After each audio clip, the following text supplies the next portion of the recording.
ద్రాక్షరసము లేదని చెప్పినట్లు మా తరపున ప్రార్థించమ్మా.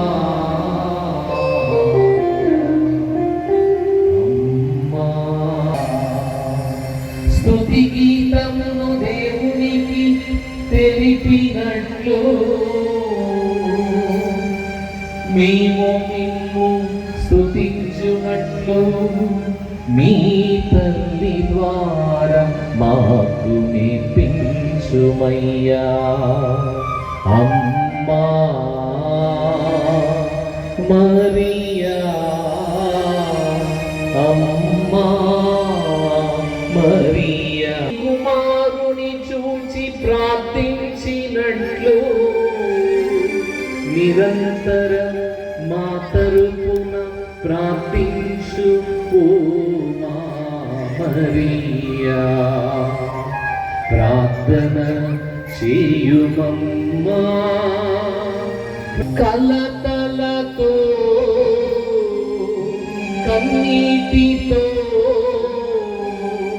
వేదనతో వ్యాధితో నేను నీ సన్నిధికి వచ్చితినమ్మా. కలువరి కొండలో నన్ను సమర్పించు తల్లి, కానాపల్లెలో నన్ను సమర్పించు తల్లి.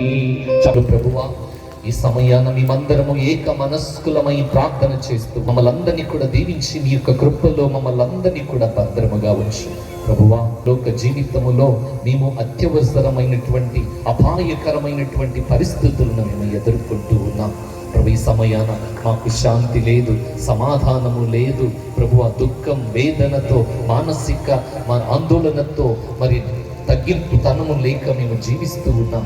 ఈ సమయాన ప్రియను చూసి మేము నేర్చుకుని తల్లి వలె ప్రార్థించే విధముగా మేము మీ యొక్క కృపలో ముందుకు సాగేటువంటి భాగ్యాన్ని దయచేయండి ప్రభువా.